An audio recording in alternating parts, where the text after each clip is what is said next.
Hay un momento en que el universo empieza a quitarte cosas, no de golpe, despacio. Las personas se alejan, las relaciones cambian de forma. Los espacios que antes llenabas de ruido y de compañía empiezan a vaciarse. Y hay algo en ese vacío que la mayoría interpreta como señal de fracaso, como evidencia de que algo está mal, como un castigo que no merece. Greenberg lo vio de otra manera. En sus investigaciones sobre estados de conciencia y campo perceptual, documentó algo que las tradiciones antiguas sabían desde antes de que existiera la neurociencia: que el aislamiento no es el opuesto de la conexión. Es, en ciertos momentos del desarrollo de la conciencia, su condición previa.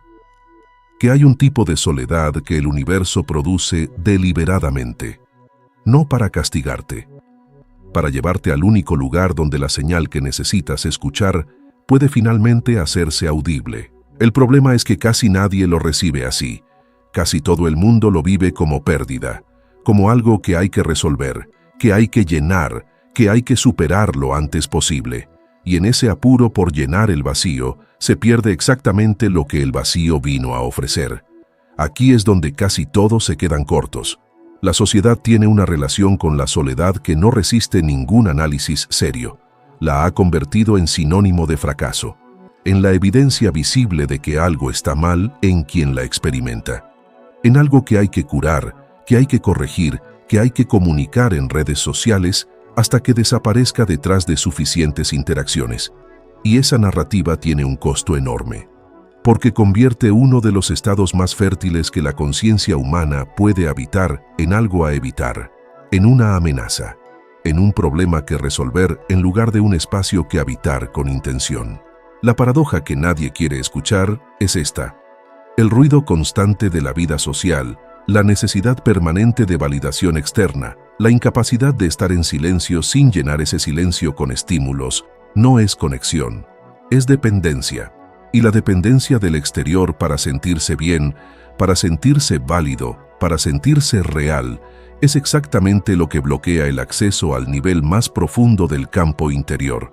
Greenberg lo documentó desde la física del campo, que la percepción expandida, el acceso a capas de la realidad que en el estado ordinario permanecen filtradas, requiere una condición que el ruido constante hace imposible. Requiere quietud, no como ausencia de estímulos, como estado activo de presencia sin interferencia. Y el universo, cuando te aísla, cuando empieza a quitar el ruido de manera que no elegiste conscientemente, está creando esa condición. La pregunta no es ¿por qué te está pasando esto? La pregunta es ¿qué vas a hacer con el espacio que te está dando? Para entender por qué la soledad tiene el poder que tiene, hay que ir a dos niveles simultáneamente: el neurológico y el del campo. En el nivel neurológico, el cerebro en estado de estimulación constante opera en un modo que la neurociencia describe como reactivo. Responde a los estímulos del entorno con los circuitos que ya tiene construidos, los patrones habituales, las respuestas automáticas, las asociaciones que llevan años ejecutándose sin que nadie las haya cuestionado. En ese modo, el aprendizaje real es mínimo, no porque la capacidad no esté, sino porque el sistema está demasiado ocupado gestionando el flujo constante de entrada para hacer el trabajo más lento y más profundo de reorganizarse. La Universidad de Chicago documentó algo que Greenberg habría reconocido de inmediato: que la soledad positiva, la elegida conscientemente con propósito de introspección, reduce la actividad en la corteza prefrontal asociada al procesamiento de preocupaciones y ansiedad. Lo que significa que en quietud genuina, el cerebro no se debilita. Se libera de una carga que normalmente consume la mayor parte de sus recursos, y desde esa liberación empieza a procesar lo que en estado de ruido permanecía en espera. Las emociones no resueltas, los patrones que se repiten sin ser vistos, las verdades que la mente evita en el ruido y que en el silencio no tienen a dónde escapar. En el nivel del campo, Greenberg fue más lejos. Su teoría de la látiz propone que existe una red de conciencia que conecta todos los seres y eventos. Un campo primario de información que está disponible constantemente, pero que solo puede ser percibido cuando el ruido del sistema nervioso deja de interferir con la señal, como intentar escuchar una frecuencia de radio en medio de una tormenta electromagnética. La señal existe, la transmisión no ha cesado. El problema es la interferencia. La soledad, cuando se habita con conciencia, reduce la interferencia, y en esa reducción el campo primario empieza a hacerse audible. Las tradiciones antiguas lo sabían con otro lenguaje. Jesús se retiraba al desierto. Buda encontró la iluminación bajo un árbol en aislamiento. Los sadhus del hinduismo se apartaban del mundo durante meses, años, décadas. Los maestros sufíes hablaban del kalwa, el retiro sagrado como condición para el encuentro con lo divino. El taoísmo describía el Wu Wei, el estado de no interferencia, como la puerta hacia el flujo del Tao. No era coincidencia. Era el reconocimiento de un mecanismo que Greenberg documentó desde la física, que el campo interior en quietud tiene acceso a dimensiones de la realidad que el campo en ruido no puede percibir. Y la soledad que el universo te impone, la que no elegiste, la que duele porque no la pediste, puede ser exactamente eso, no un castigo, una invitación a un nivel de acceso que el ruido de tu vida anterior no permitía. Si este tipo de contenido te mueve algo por dentro y quieres seguir profundizando, quedarte en este canal es la decisión más simple que puedes tomar hoy. Hay personas que llevan meses aquí y describen cambios que ocurrieron antes de que pudieran explicar qué. Eso no es casualidad, es resonancia acumulada. Ahora viene lo que nadie dice en voz alta sobre la soledad y por qué la mayoría la desperdicia. El error no está en experimentar la soledad, está en la relación que se establece con ella. Hay dos maneras de habitar el mismo espacio de aislamiento y producen resultados completamente opuestos. La primera es la soledad reactiva, la que se vive como pérdida, como ausencia, como el agujero que dejan las personas y las conexiones que se fueron. En ese modo, la energía va hacia afuera buscando lo que ya no está, hacia el teléfono, hacia las redes, hacia cualquier estímulo que llene el vacío antes de que el vacío revele lo que tiene para mostrar. Y el campo interior, en ese modo, no puede reorganizarse. Está demasiado ocupado buscando afuera lo que solo puede encontrarse adentro. La segunda es la soledad activa, la que se habita con presencia y con intención, no necesariamente elegida desde el principio. Puede comenzar impuesta y convertirse en elegida en el momento en que la perspectiva cambia, en que se deja de ver el aislamiento como lo que falta y se empieza a ver como el espacio que el campo necesitaba para hacer algo que el ruido impedía. Creen que la diferencia entre ambas es el grado de espiritualidad del que las vive. Pero en realidad, la diferencia es mucho más concreta. Es la dirección de la atención. La soledad reactiva dirige la atención hacia lo que se fue. La soledad activa dirige la atención hacia lo que aparece cuando lo que se fue deja de ocupar todo el espacio. Jung lo llamó el encuentro con la sombra, el proceso por el que aquello que el ego rechaza, que suprime, que empuja hacia los márgenes de la conciencia, emerge cuando las distracciones externas dejan de proveer cobertura. La sombra no es el mal en sí, es todo lo que no ha sido integrado, y en la soledad, sin el ruido que la mantiene oculta, la sombra habla. La pregunta incómoda es esta: ¿qué es lo que temes encontrar si el ruido se detiene completamente? ¿Qué es lo que has estado evitando con la compañía constante, con los estímulos permanentes, con la necesidad de validación que no termina nunca? Eso que temes encontrar en el silencio es exactamente lo que el universo está intentando mostrarte, no para lastimarte, para liberarte de ello. Si algo de lo que acabas de escuchar te tocó en un lugar que reconoces, déjalo en los comentarios. Una sola palabra de lo que aparece cuando el ruido se detiene y que normalmente evitas mirar. No para analizarlo, para nombrarlo, porque nombrar algo es el primer acto de integración que hace posible la transformación. Hay 4 dimensiones de la soledad que Greenberg habría reconocido desde su investigación y que forman el mapa completo de lo que este estado tiene para ofrecer. La primera es la soledad como espejo. Sin la presencia de otros, sin los roles que desempeñas, sin las expectativas que satisfaces y las que no, algo queda expuesto que en la vida social permanece cubierto. La imagen que tienes de ti mismo sin el reflejo de los demás.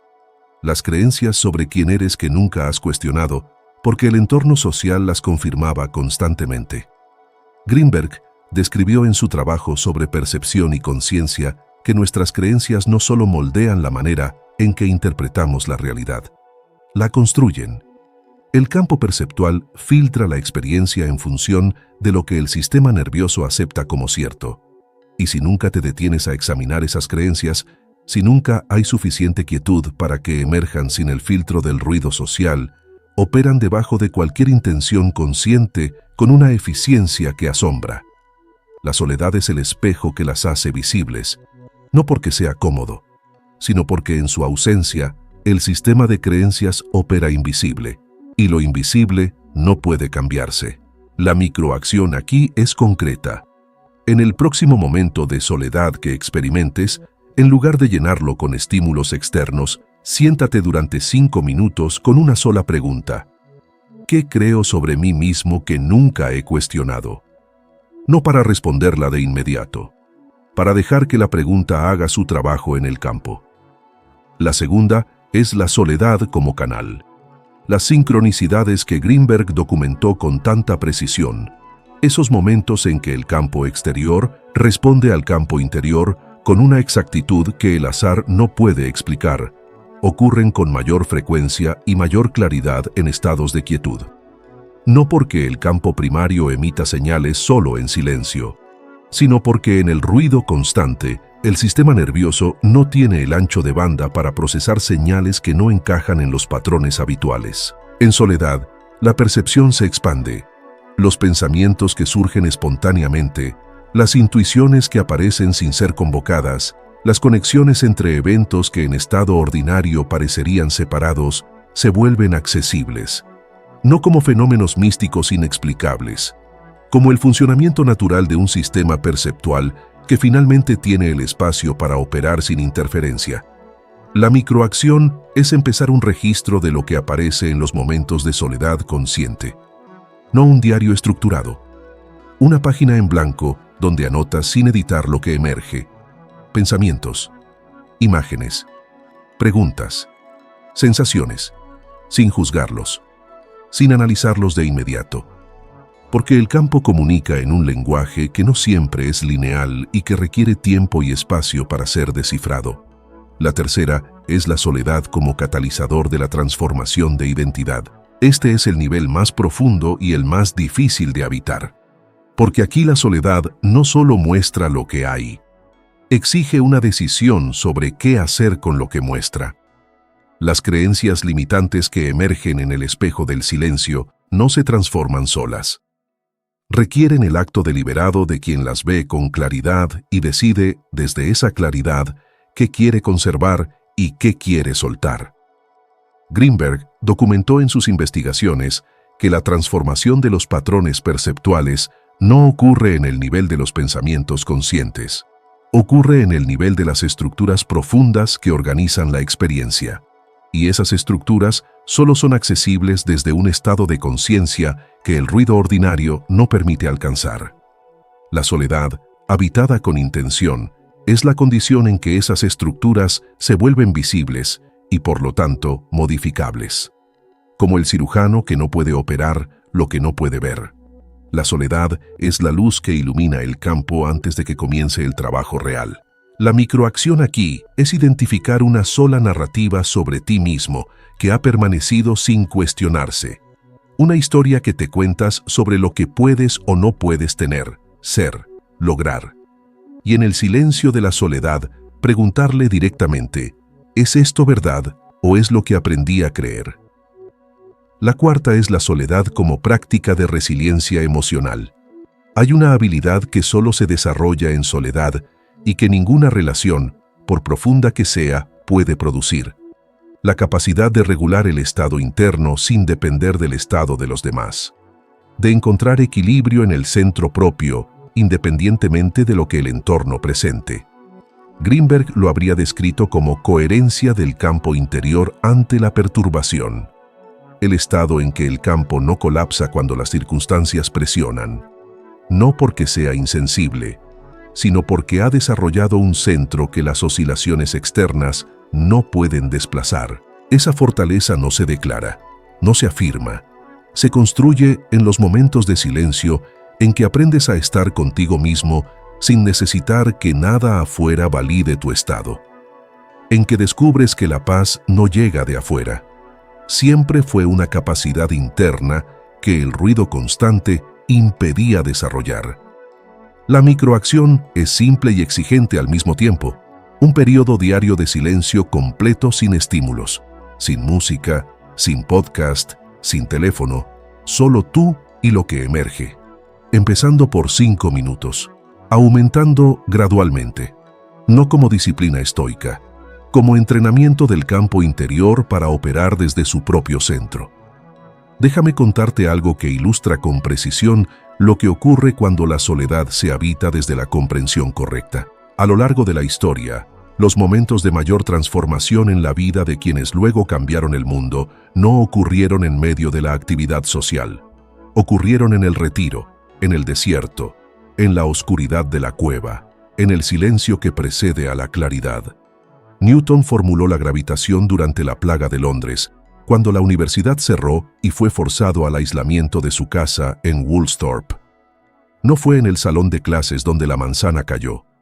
Fue en el silencio obligado de un mundo que se había detenido. Greenberg lo documentó desde el campo interior, que en los estados de quietud profunda, la percepción accede a información que en el estado ordinario permanece fuera de rango. Que la soledad no produce claridad mágicamente. Produce las condiciones en que la claridad que ya existía en el campo puede finalmente ser recibida. Y lo que más incomoda de esto es también lo más liberador, que el universo que te aisló no lo hizo contra ti. Lo hizo porque algo en la estructura de tu campo estaba listo para un nivel de información que el ruido de tu vida anterior no podía contener. La semilla necesita la oscuridad de la tierra para germinar, no como castigo, como condición del proceso que produce la vida. Llegaste hasta aquí, y eso ya dice algo sobre la frecuencia desde la que estás operando hoy. Lo que la neurociencia documenta sobre la soledad y la reorganización cerebral, lo que la física del campo propone sobre la percepción expandida en estados de quietud, y lo que Greenberg demostró en sus investigaciones sobre conciencia y Lattice, convergen en un punto que desmantela el error más costoso que nuestra cultura comete con la soledad, que es algo que hay que superar.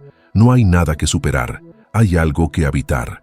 El aislamiento que el universo produce en ciertos momentos de tu vida no es la ausencia de conexión, es la redirección de la conexión hacia adentro, hacia el nivel donde la verdadera fuente de todo lo que buscas en el exterior siempre ha estado disponible, hacia la voz que el ruido constante ha estado ahogando, hacia el campo interior que, en silencio, puede finalmente recibir lo que el campo primario lleva tiempo intentando transmitirte.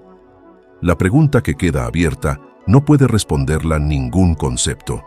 ¿Qué tiene para mostrarte el silencio que todavía no has tenido el valor de escuchar? Esa respuesta es el mapa. Y el mapa es donde todo lo que viene después encuentra su dirección. Si este video movió algo en ti, compartirlo no es un gesto vacío. Es resonancia. Es decirle al campo que estás listo para operar desde otro nivel. Y el algoritmo, igual que el universo, responde a las señales que emites. No puedes escuchar lo que el campo tiene para decirte desde el ruido. Primero te detienes, primero habitas el silencio, y lo que siempre estuvo disponible finalmente puede llegar.